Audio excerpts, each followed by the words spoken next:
And we're live from San Francisco. Hello, Kyle. Hey, Amy, I feel like I just saw you. I know, yeah. So, this is our very first writer office hours, in which I'm really excited about. It's a series that you and I have been talking about doing because I think that, like, because we co-run Make Writing Your Job, and obviously we're partners and we've been on this journey for such a long time together, there's so much behind the scenes stuff that we talk about when it comes to growing our careers as a writer, our backgrounds in Hollywood, what we're seeing in the current industry for writers, especially for people who are wanting to make writing their job or be creative and be creative CEOs. But before we get into all of that, Kyle, I know that you haven't really been front and center with our audiences very often. So I think it might be helpful for you to talk a little bit about, like, who you are, your background, and kind of especially your writing background, and kind of what you're doing these days in all of your creative and also business related endeavors. Yeah, well, thanks for the intro. um, uh, yeah, I grew up in Southern California, liked movies, um, and then went to film school, went to Hollywood, was doing the TV writer thing and trying to carve out my way in there. Met Amy, and she was like, "I'm doing this like freelance writing thing on the side." I'm like, "You should just do more of that. Stop doing Hollywood things." And then a couple of years later, we were friends and doing a bunch of stuff, and then I started a company called the Orphanage Collective, which was like a new way to reimagine management in Hollywood, where like writers kind of like supported and represented each other, and it could be kind of like this cooperative thing. Learned a lot of high points, a lot of pain points, but ultimately we shut that down and then we spun it off into other businesses. And I think just naturally, as we being people that just like making things and kind of like want to do things when other people feel like they can't or are too afraid to, I think it just, it felt right that we naturally kind of just kept ending up together and doing things. And then, yeah, and then we had a bank account for a podcast production company, which was a very volatile experience. And then we were on a giant road trip with friends, and then we ended up dating. And so we had like entire businesses and LLCs together and bank accounts before we even started dating. And then it just felt so natural because of how we are and how we operate. And I think that, if Amy's the yin, then I'm the yang, or she's the good part. I'm the other part. So I think that we just complement each other really well. Like she's like a really big generator. I like kind of optimizing and editing and um, tinkering with things and thinking about stuff. And so I think it just made sense. And because we both had like backgrounds as writers, I think we just had a lot of overlap. And I just like respected what Amy had because she just had such an ability to do all of the things that I found the most hard, the easiest. And so it kind of just worked out. And it seems vice versa as well, is that I know there's like a drill outside there, I'll close the window. development in SF.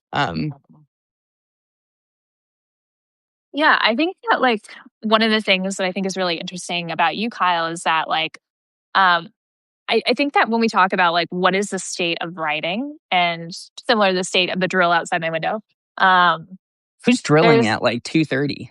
I know. Yeah, they can't work remotely, unfortunately. So I think that when we were talking about, like, a state of writing, like, you were working in Hollywood when I was also. Like, the two of us came up in Hollywood, which is a very kind of like an industry that has a lot of gatekeepers, a lot of rules, and not a lot of freedom for creatives. Hmm. I guess before we start talking about all of that stuff, let's kind of wind it back, because I had two questions that I have for people who are tuning in right now for our writer office hours. And by the way, if you guys have questions and things that you want us to talk about, you can drop them in the chat. Um, but there's two questions I want to start off writer office hours for, and I'd be curious for people who are tuning in what your answers are to these two. The first question is, what's one win from this week, big or tiny, that moved your writing life forward? And so, Kyle, I'll give that question to you, and also to anybody who's tuning in either live or watching the replay. Would love to hear what your win of the week was as a writer. And so, Kyle, what was your writing win, or win related to writing in any way?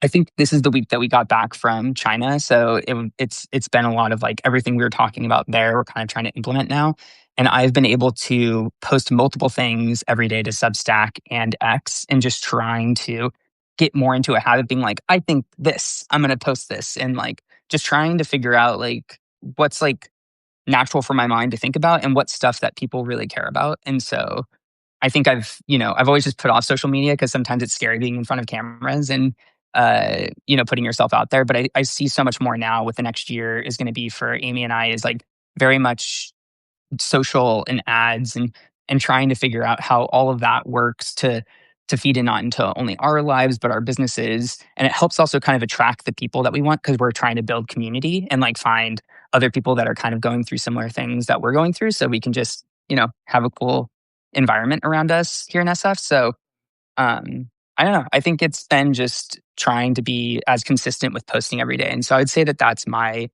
writing win. But how about you, Amy? What's your writing win for the week? Yeah, before I jump in with my writing win, Evelyn in the comments said that her writing win was she's kept up with her Substack writing while also doing Novel November, which great work, Evelyn. Like, I feel like those two things, juggling the short form Substack work and the long form of novel writing work, is sometimes refreshing to switch between the two, but also a bit of a challenge. So, congrats on that. I feel like the win for me is that when it comes to Substack, I mean, most of you probably know our community. Uh, and our writing job board over at Make Writing Your Job. It's been awesome to see that grow. It's been really cool to see also our new Substack, Make Marketing Your Job, like start to like find an audience and find the people who are looking to get connected with marketing jobs. But the thing that I feel like was a win for me this week is I'm starting to kind of find my voice and my posting rhythm for my Substack Pseudoscience, which is kind of, I'm trying to figure out like how to blend all of the things that I really want to write about beyond the writing world as well. So writing about interesting events and restaurants and coffee shops and culture here in San Francisco that Kyle and I are kind of finding and scoping out, as well as like not only the writing piece, but also the kind of like creator CEO piece of our careers. But I think when we're talking about all of us being writers and trying to find creative fulfillment and also being able to do this full time, it's trying to think about like what are the business skills that we need, and nothing like not too much of the business skills. Because I think for like when I was like trying to learn as a writer all the business side of things. I overdosed on like, business fundamentals or the things that people learn in business schools that were not useful for me. And so I think that for me, being able to kind of like clarify more of what I want to share with my writing on pseudoscience and understanding like the elements of like the creator CEO stuff that I think is great. And so that was my win, is like starting to find my rhythm on that personal essay Substack. But the other question that we are going to start off this writer's office hours with is, what is one thing that we learned this week about writing, systems, or running a creative business? So again, posing this to the people who are here watching, and then also you, Kyle, if you want to kick us off about the one thing that you learned this week in writing, systems, business, or all of the above. I think it's interesting with Substack in particular, and I'm sure maybe a lot of the people here might be experiencing this as well. But like I've been trying to get way more analytics driven with like how posts perform or how do we like see where things are coming from. And sometimes there's just like a category that's just like 1,000 people came from other. And you're like, what's other? And so sometimes, and I'm not sure what it's like for other people as they're growing things, but I think sometimes it's really hard to kind of like narrow down on actually what is performing where. And I think like as a writer and on Substack, I think it's like even having those analytics, like it's cool with their like growth, tab that you can kind of see things. And I think I've just been observing that a lot more. But it is just like kind of perplexing me being like, where are these people coming from? But also like, how is this happening?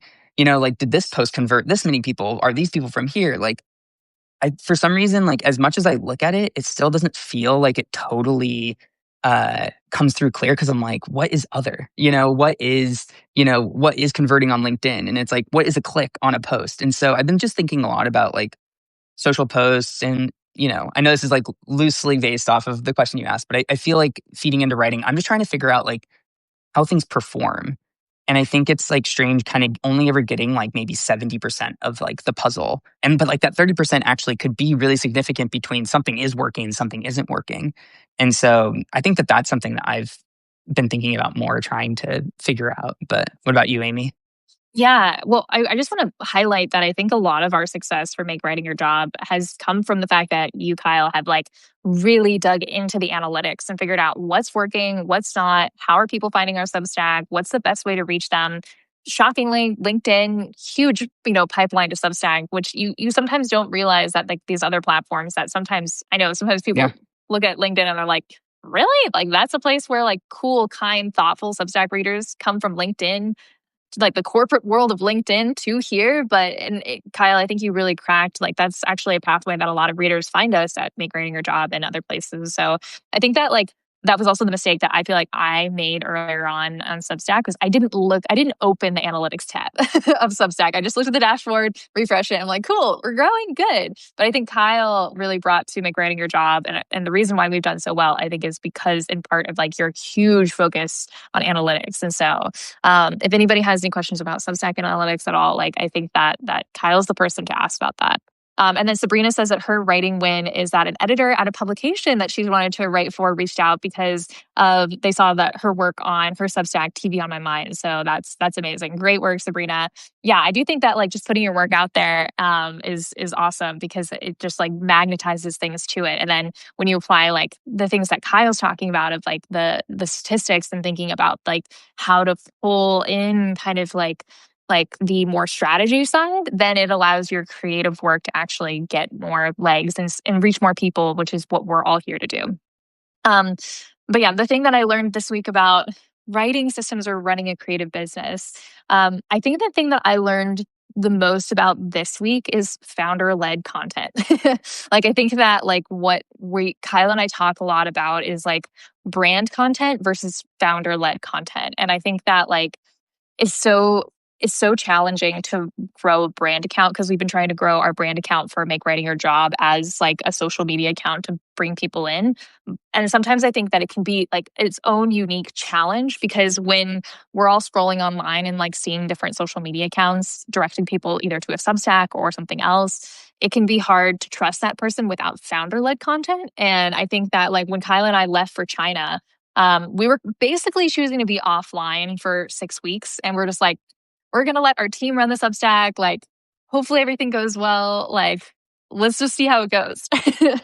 And and I think that like one thing that we saw is that while growth like did well, like we still had to like pop online on occasion and being like, right before we left for China, we moved our primary category from business to I think it was like literature, just to see Literature.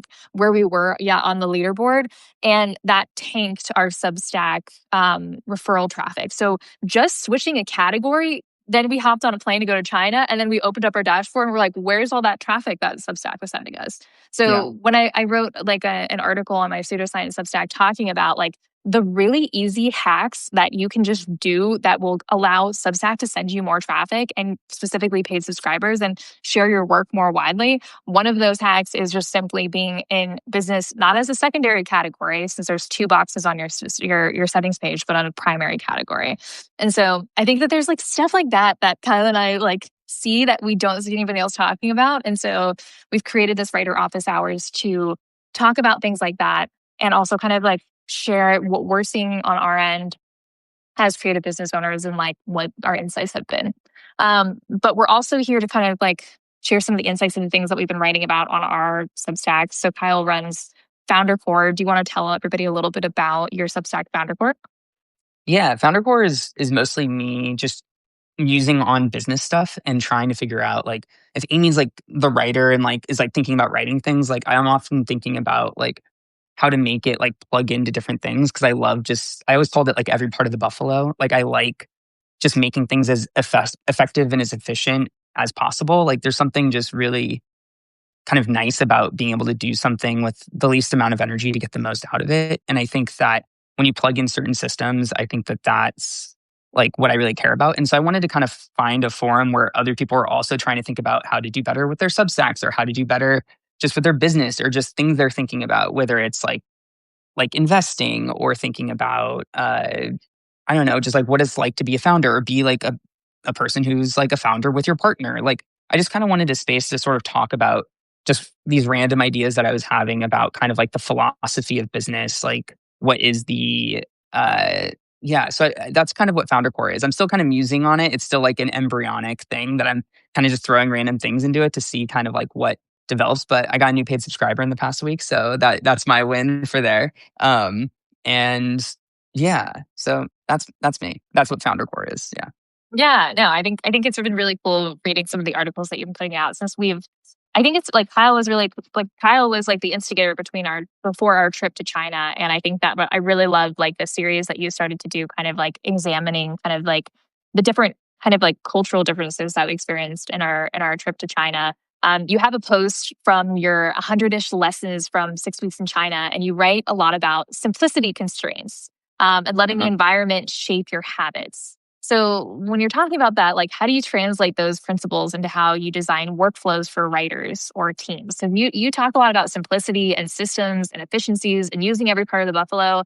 And everyone who's listening right now, like I want to say that like Kyle is the smartest of like systems thinker I have ever met in my Thanks. entire life. Like Kyle has completely changed my entire life. Like not only like romantically and not only just like as like a person that I love, but also on like when we were first business partners before we started dating, I just like my jaw was on the floor with the way that you came in and you're like, Amy, you're doing too much. What are you doing over here? Like you're running this business with this podcast and it's insane. Like I'm going to help fix this. Like the systems thinking that you have, I think could like save everybody on this call dozens and dozens of hours of nonsense admin work and completely like shift the way that they look at business. So because of all that, I really want to hear from you. Like, how do you translate the things that you saw, like in our trip to China, or the things that you think about into like how you design workflows to make businesses or solopreneurs or substackers or writers more efficient, more profitable, more creative to allow us to do the things that we're actually meant to do in life?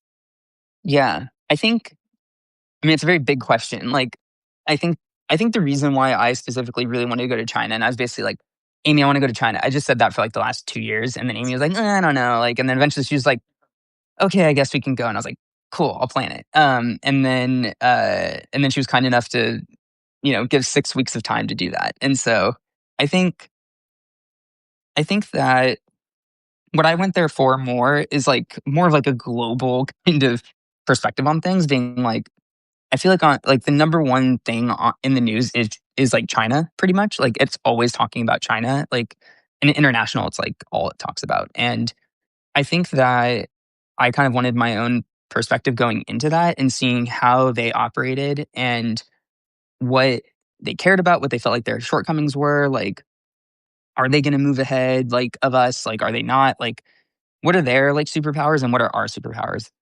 And it became very clear to me that that they're very good at just like organizing massive projects, but they're great at just like, sometimes if you're wanting to get something through, like, if you're trying to figure out social media, it's good just to do a ton of social media because you can just like have that energy. And if you have that focus, then you just like fire hose it and you just blast the problem. And like ideally when you turn it off, something's going to reveal itself or be solved.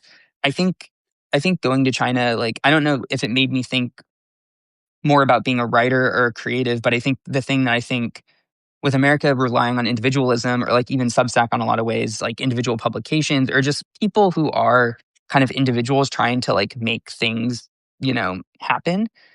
China is like, I don't think there's people with personal blogs in China because they're so afraid of saying anything online. Like it just doesn't, it's not the same world as here, but they're very good at just organizing around a single thing. Like if there was plumbing jobs available, you would always all of a sudden have those plumbers. They kind of just move people around and they're not precious about what they're doing like at all. They're kind of like, they're very like, they just have a like do what you can mindset.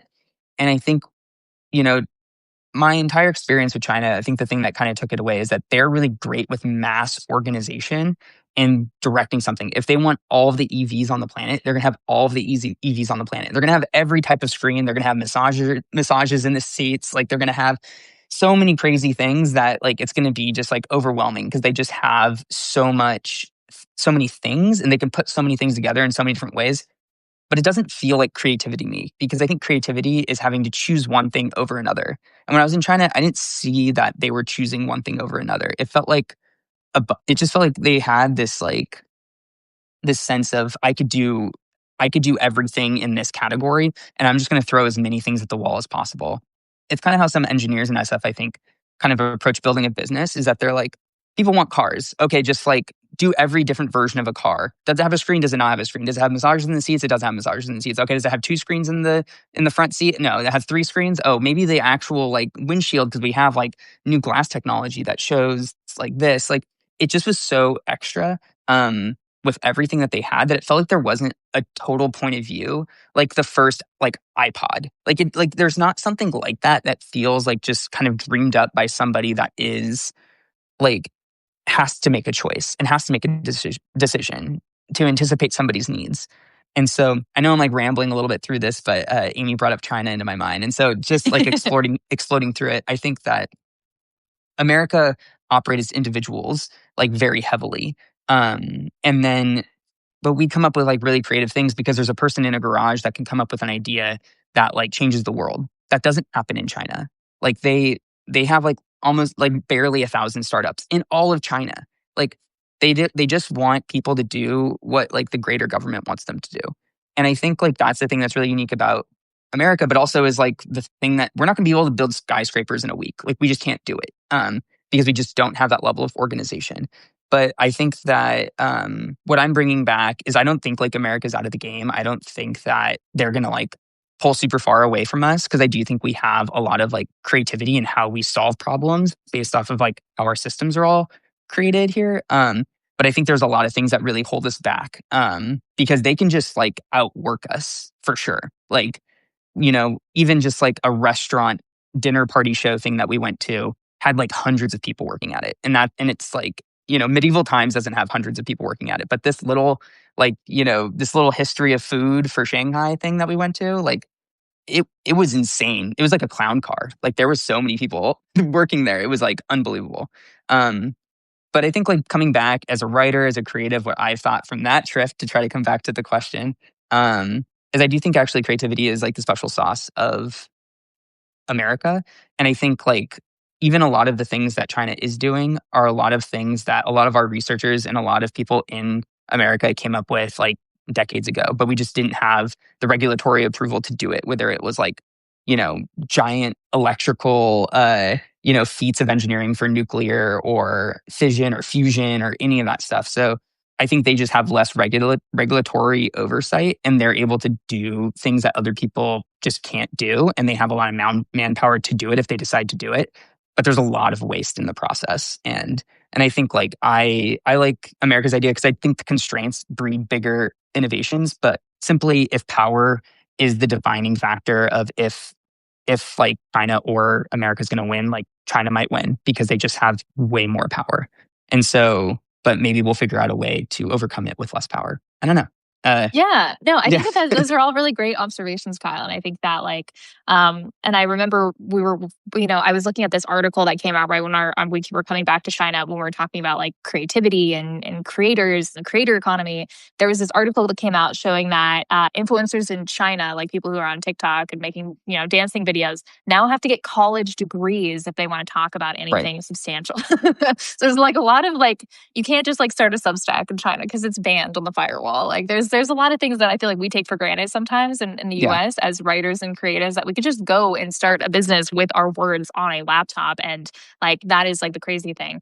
I know this was something that like I didn't put on like the list of like topics to talk about, but it kind of makes me think about like when we're talking about the future of writing and the future of like, the creator economy, writing in AI. Like, let's just talk about it. Because I think that this is something that, like, the whole point of like these office hours, I think, is to not only talk about the things that you and I are really interested in, but also talk about the things that we hear a lot of people talking about. And we are also, the two of us live in San Francisco. Like, this is where, the AI revolution is happening. And I've like talked a lot about AI in my upcoming book, Write for Money and Power, which is out this January. And I think that like when it comes to, we talked a little bit earlier on this call about writing in systems, and AI can sometimes be part of somebody's systems. And of course, if anybody has strong opinions about AI and wants to leave it in the chat, or if you're watching the replay in the comments, of course, love to hear everybody's takes. But Kyle, like,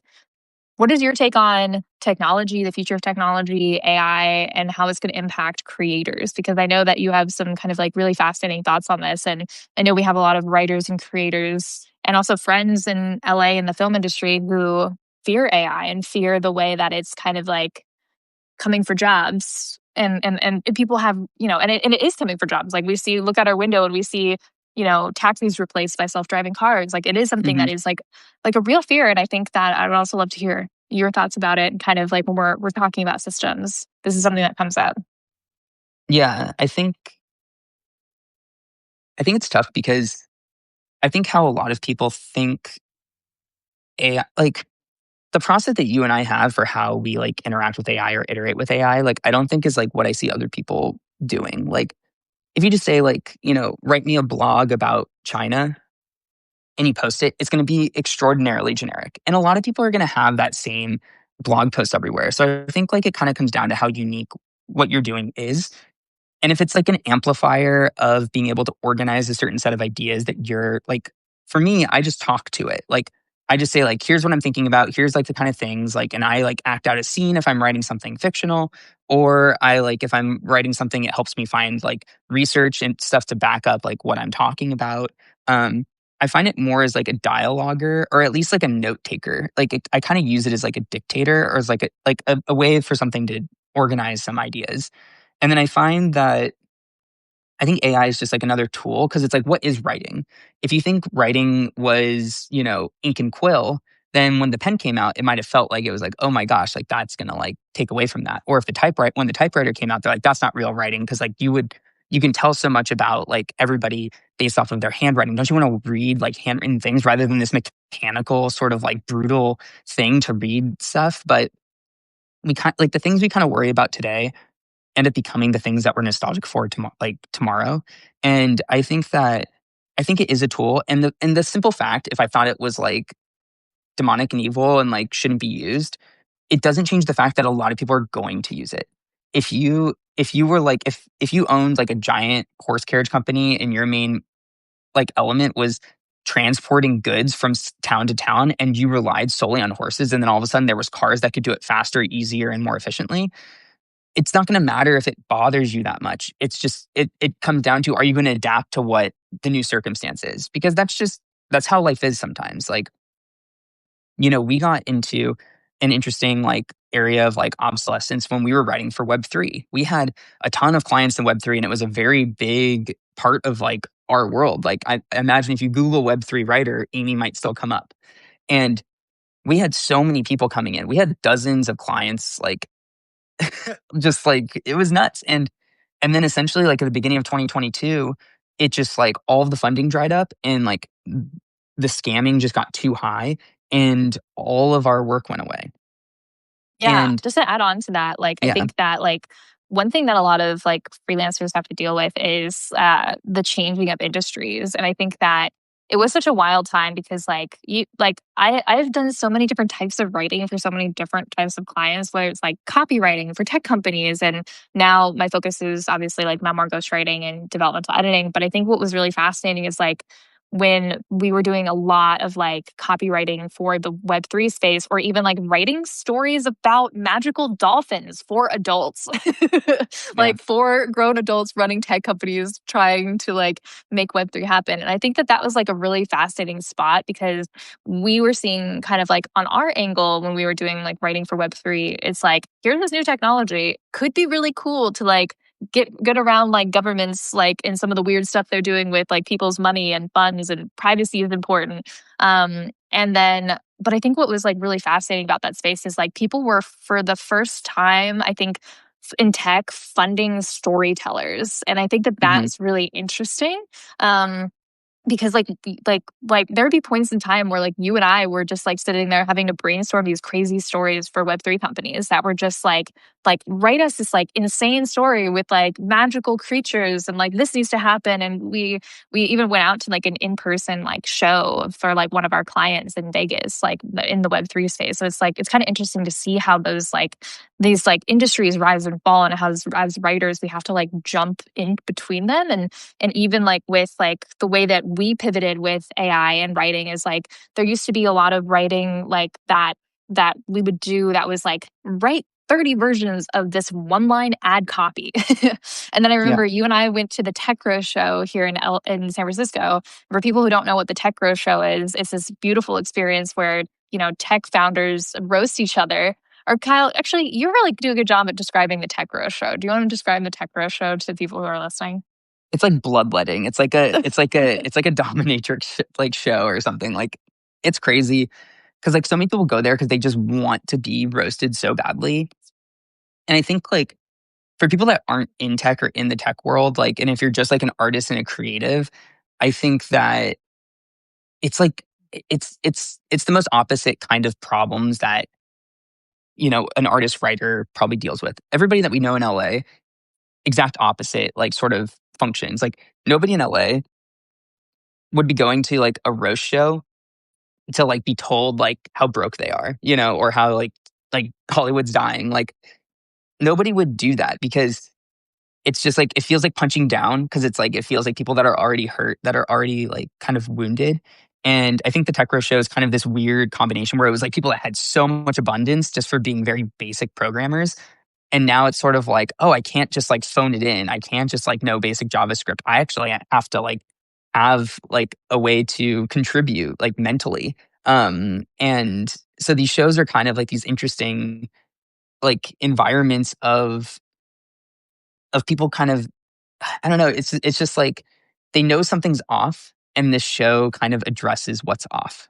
And it makes fun of kind of like the classic Silicon Valley things that people like laugh at because it's true. Like if you watch Silicon Valley, the HBO show, like there's something very, very real about that. And so this show is kind of like the embodiment and the carrying on of that sort of energy that this culture really, really appreciates. And they're all so excited and jazzed to be there. And it's like, it's just crazy. And so that's like what that show is. But Amy was talking about, I think, a demo that they had that changed her Yeah. mind about writing or copywriting in particular. Yeah, so they had this skit in the Tech Row show, and they have like different like sections. It's if you have a chance to go to one, they're pretty fun. And so they had this skit where they were like trying to have like AI write a landing page for somebody's LinkedIn company or a fake company. Hmm. And this was like pretty soon after ChatGPT had come out for the first time, I believe, and then or like a few months after, maybe 6 months after. Um, 2023, yeah, I I'm don't pretty sure. remember exactly when. And I remember like seeing them do the demo and write the landing page. And then I like turned to Kyle and I'm like, that copy is actually pretty good. And this is back when I remember one of the landing pages that we were hired to write back then, we were paid like $12,000 for a 300 word landing page, 500 word landing page. And so it's like, Hmm. I think a lot has changed. Copywriters are still making that money. In fact, in a minute, we're going to get into our most clicked on jobs of last week from the writing job board. So we will get to that in a minute. But I do think that like when I saw that, like how ChatGPT so quickly put together a landing page that I thought was like pretty solid that a lot of clients would be happy with, like on stage as part of a comedy show. I'm like, yeah, AI for shorter form copywriting, especially some of the assignments that we were doing that were like one line, 40 different versions of that one line for online Hmm. advertising, like that work isn't here anymore. And I think that a lot of people think that that means that writing is dying, but in reality it just means that things are getting more nuanced and storytellers are in more demand. So you can't just phone it in and be a typist. You do have to be a storyteller, and that's a good thing because that's the work that humans should be doing. And then I think to kind of like back this up for people who are afraid about like AI taking their jobs, I think a good thing to look at is that Anthropic recently, and I mentioned this a lot lately because I think it's really interesting. Anthropic, which is a company that made Claude, just recently put out a job posting for a writer that they're paying six figures to work at their company. If Claude was good enough, they wouldn't be hiring a writer to help them. And I think a lot of this is following a trend. A lot of these AI companies hiring storytellers. So when we're thinking about writing as a profession, it's thinking about how do I frame myself as a storyteller, as a creative, not as just a freelancer who's a gun for hire that's going to come in and just like type some words and peace out. We really do have to position ourselves as writers. And I think that that's actually a good thing because then you can command higher and higher rates and do more interesting work. But but yeah, so that's kind of like the thing that I wanted to kind of talk about. But Kyle, I have another question for you, and then we're What going to about the get questions for into you, Sudo? What about questions for you? the AI question was I know something that I Amy made thought would like 10 be. questions, and I'm I like, made oh, 10 questions. I know that, like, but we have so much to go through. Well, maybe let's take a break and go to the jobs that we were let's do that. most clicked on last week. Okay, so for those of you who are maybe newer to our world, we run the writing job board over at Make Writing Your Job. And we get really interesting data because we know what are the jobs that are most clicked on last week. So, what are the most popular jobs? And we have a community of over 23,000 writers. Not everybody has access to the writing job board, but we have a pretty large community of writers on the writing job board. And so we get to kind of see like what are the most popular jobs. And that informs our decision of our team of curators of who curates what jobs. And it also is helpful for you to know what types of jobs are like popping off right now. What are things that are kind of most popular? And also maybe what are the things that are potentially paying better so that you can go after jobs that are kind of like the most interesting. But before I jump into that, Kyle, since we've been looking at these lists for a while, is there anything that you've seen that is kind of surprising to you in previous weeks of like, most popular jobs? I think it varies quite a bit. Like, I think that the ones that do, like, incredibly well is whenever we have, like, a proofreading or a developmental edit or, like, a ghostwriting job, like, people jump all over that. Like, it's and, like, we know people really love that, but the finding quality jobs that are in that category are, they're hard to come by. And those are often people that are coming straight to us. And so it's like a very hard thing. Like pretty much anywhere the first person looks, they'll find somebody that is willing to do that.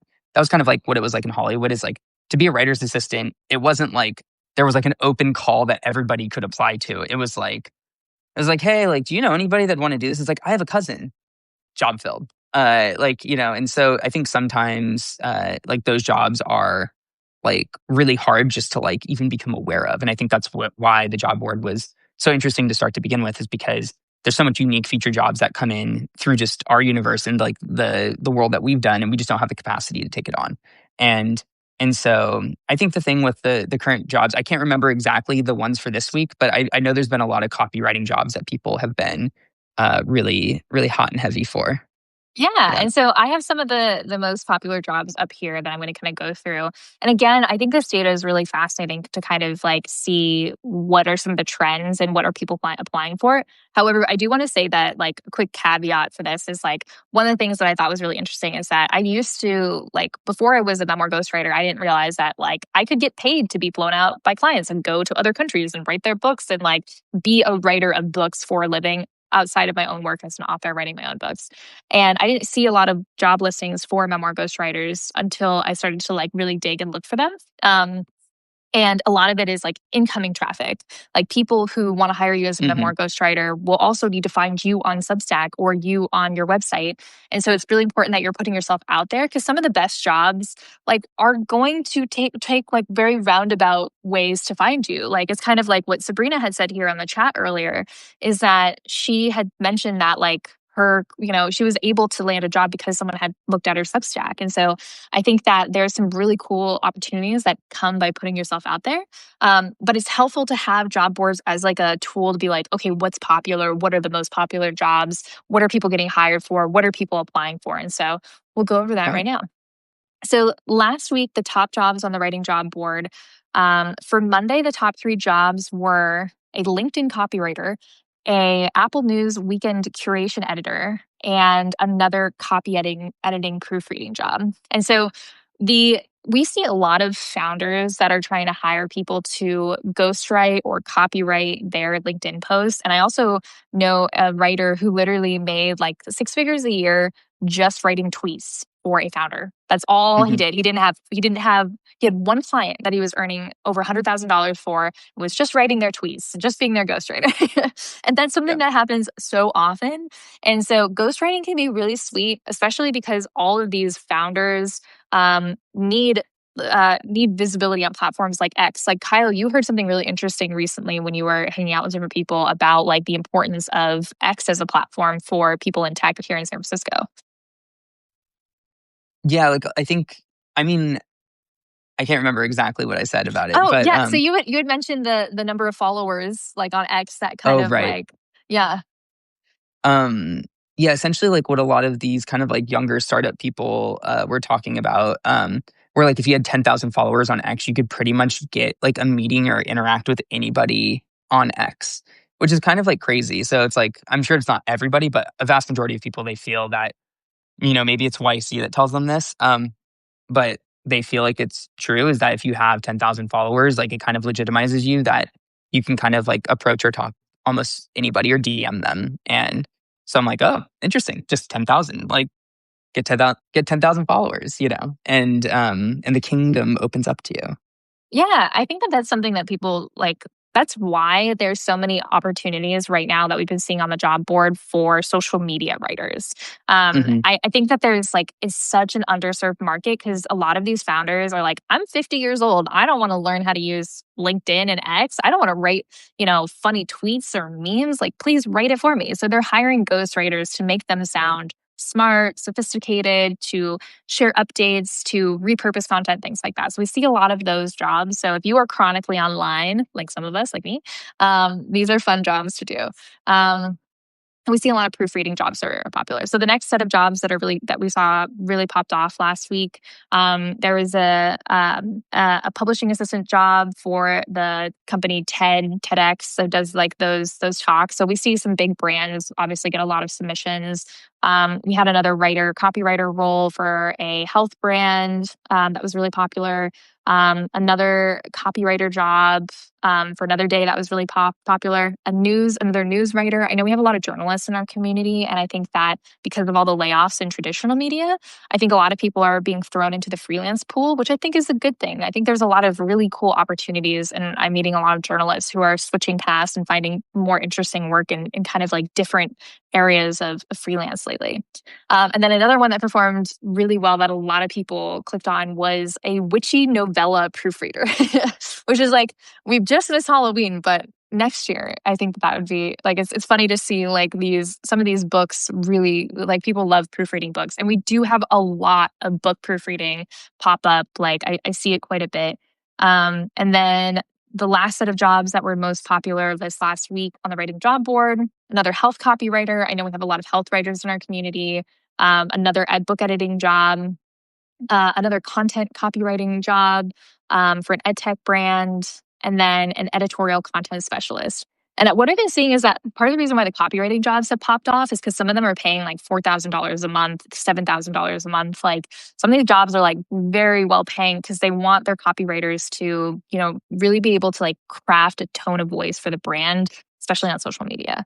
And then yeah, and then in terms of grants, residencies, and contests, there's been some really cool grants. One we just featured in our social media where it was either a grant, I think it was a grant where it's like, even if you have a novel, even if it's unfinished, they will pay you Yeah. $1,000 to just submit. I think it's a contest actually. They'll pay you $1,000 for the chosen winner of the contest just by submitting a sample of your unfinished novel. And so there's things like that that just pop up.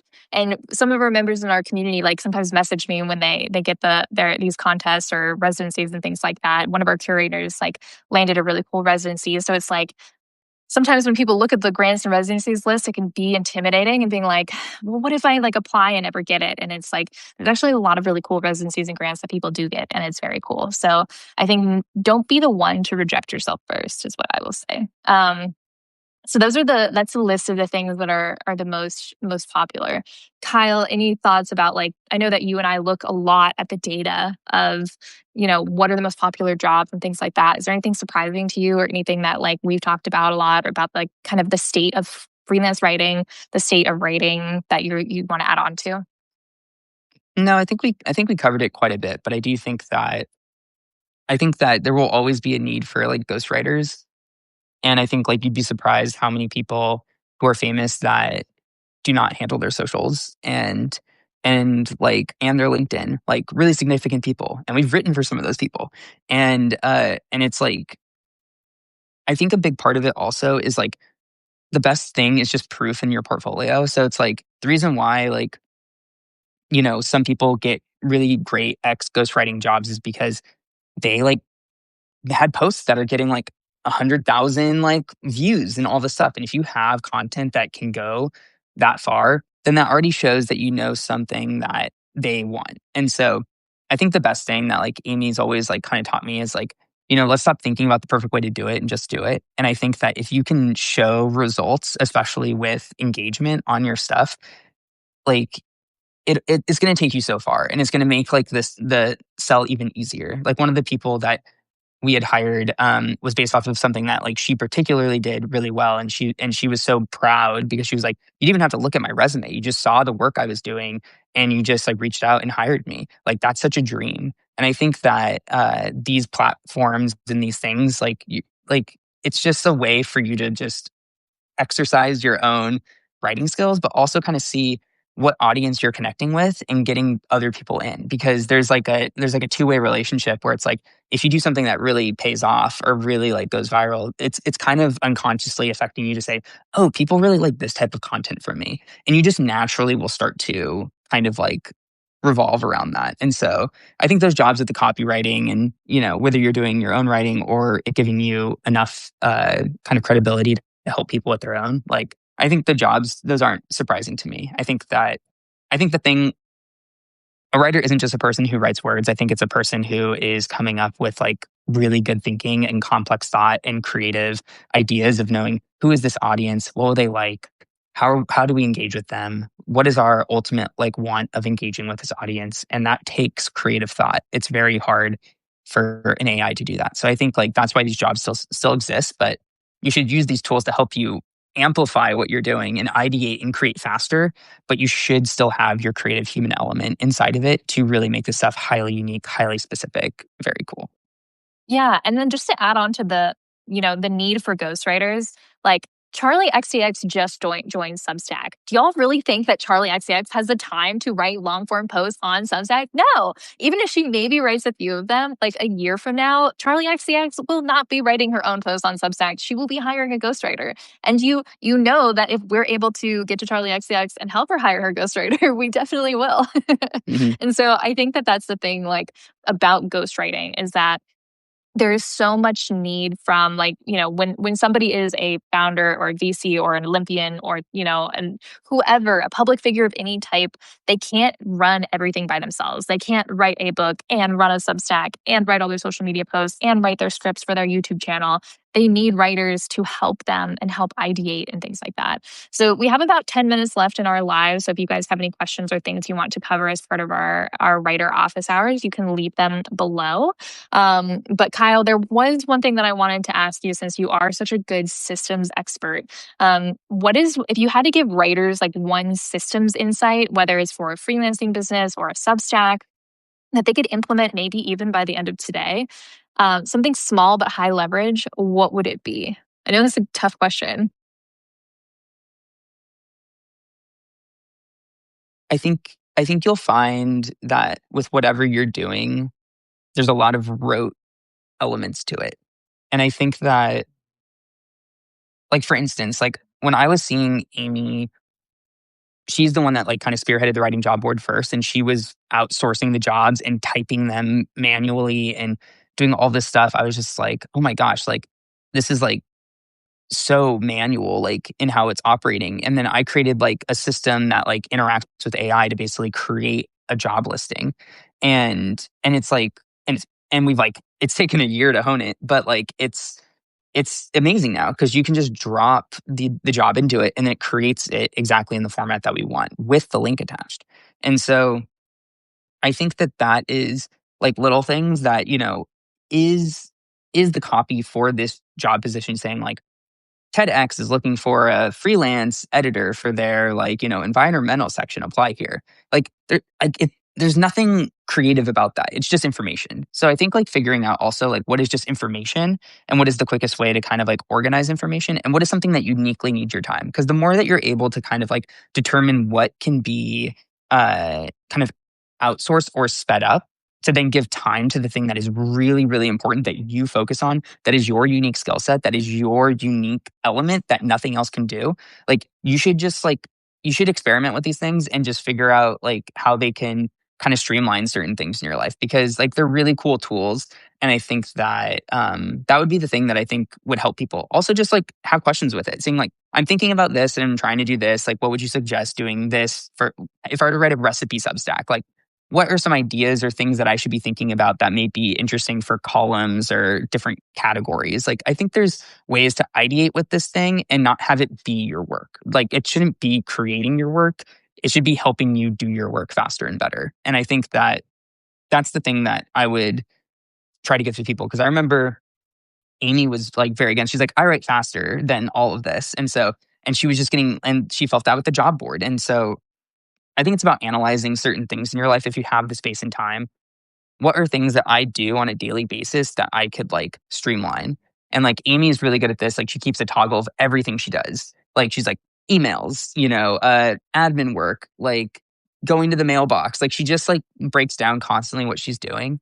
And when we're trying to, and when we're in a space where we're too overwhelmed, we're always auditing those things to try to see, oh my God, I had no idea that I'm spending 4 hours a day cooking food. Like that's crazy. Like, do you enjoy cooking food? Not 4 hours a day, because that's like a third of my life.